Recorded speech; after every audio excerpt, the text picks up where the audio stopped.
Si je te partage cette vidéo, c'est que je m'y suis reconnu. Après l'avoir regardée, je ne vois plus les choses comme avant.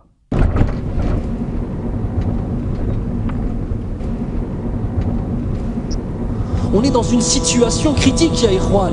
On est dans une situation de cancer, de phase finale du cancer de la foi, ya Ikhwan. Sauf qu'on s'en rend même pas compte, c'est ça le plus grave. On est dans une situation urgente. Combien d'entre nous n'arrivent pas à dormir la nuit par rapport à ce qui se passe à nos frères et sœurs? Allah, combien? Allah. Même al-mahabba, même le lien d'amour, fils abilillah, il a tellement disparu à ce point-là. À ce point-là qu'on est sur Facebook, on voit un truc, on voit une vidéo avec nos frères et sœurs qui se font massacrer. Ah, rahimahumullah. Et 5 minutes après, on est en train de bahak avec quelqu'un au téléphone. Nos cœurs, ils sont morts à ce point-là, subhanallah. Au point que si quelqu'un, on ne le connaît pas, on ne sait pas l'aimer. C'est ça l'amour, fils abilillah.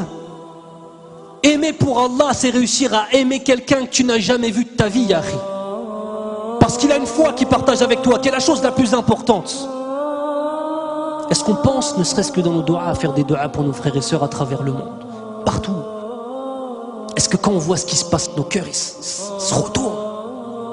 Est-ce qu'on a peur pour nos frères qui se fassent tuer dans la rue? Est-ce qu'on a peur pour eux?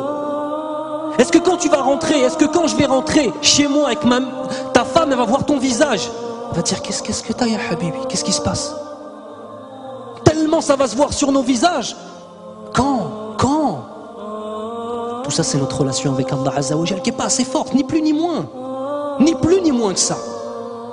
On est loin, ya Ikhwan. On est extrêmement loin. Extrêmement loin. Si un musulman, même si un bébé, bon, je ne pourrais dire, ça m'énerve. Tu vas pas tuer le bébé quand même? Moi, je tue le bébé. Mais un bébé de 2 ans, par exemple. Moi, je le tue. Mais 1 an, même si avec les femmes avec des grossesses, moi, je le tue. Si le musulman ne part pas dans le kilomètre 5, nous les Antilles, nous devons aller pour prendre tout le reste des musulmans là-bas pour manger.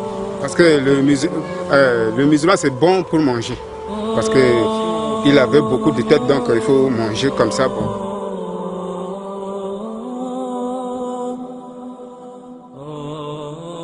Le corps brûlé, on coupe la tête, jeter. Et prenez la tête pour taper avec le ballon. Ce n'est pas ça. On coupe notre corps là pour manger. Est-ce que dans nos yeux, est-ce qu'on mange le corps des gens? On ne mange pas. Ce sont les chiens qui mangent n'importe quoi. Mais nous, les gens comme nous là, comme vous là, on ne peut pas manger notre chair. C'est grave pour nous. C'est comme ça. En tant que moi, là, j'ai tout subi. La guerre, là, on dirait que ça vient rien que sur moi. Ils ont tué ma mère et mon père. Il ne reste que moi. Je suis seul maintenant. Je ne sais pas là où j'allais. C'est pour cela que je suis resté ici, à la base des réfugiés. Et moi, j'ai parti à l'école. J'ai promené. À mon retour, les anti-Balaka sont attaqués. Et je suis précipité d'aller à la maison. Je n'y suis pas arrivé. Et ils m'ont dit qu'ils ont tué mon père et ma mère. L'histoire d'un homme que j'ai rencontré ce matin au camp réfugié, il est en train de me raconter une histoire réelle qu'il a vécue sur le terrain. L'histoire c'est quoi? On a tué son fils, on l'a obligé de manger la chair de son propre fils. Il l'a mangé par obligation, mais ce dernier, il parlait en pleurant. Il me dit s'il pouvait pleurer avec du sang à lait, il le fera. Vraiment, et il a dit adieu à la viande. Lui, il va plus jamais manger de la chair, que ce soit la chair des animaux, comme poissons, etc. Il a juré de ne plus manger la viande parce qu'on l'a obligé de manger la chair de son fils, mes frères. C'est vraiment terrible. Ces gens-là, ce sont eux qui nous aident ici à vivre.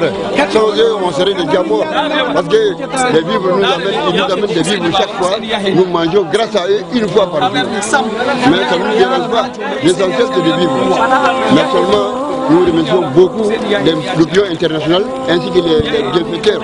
Nos bienfaiteurs que vous êtes, alors nous nous encourageons de continuer à agir de la même façon pour ne pas que nous mourions de faim. Parce que nous venons très loin.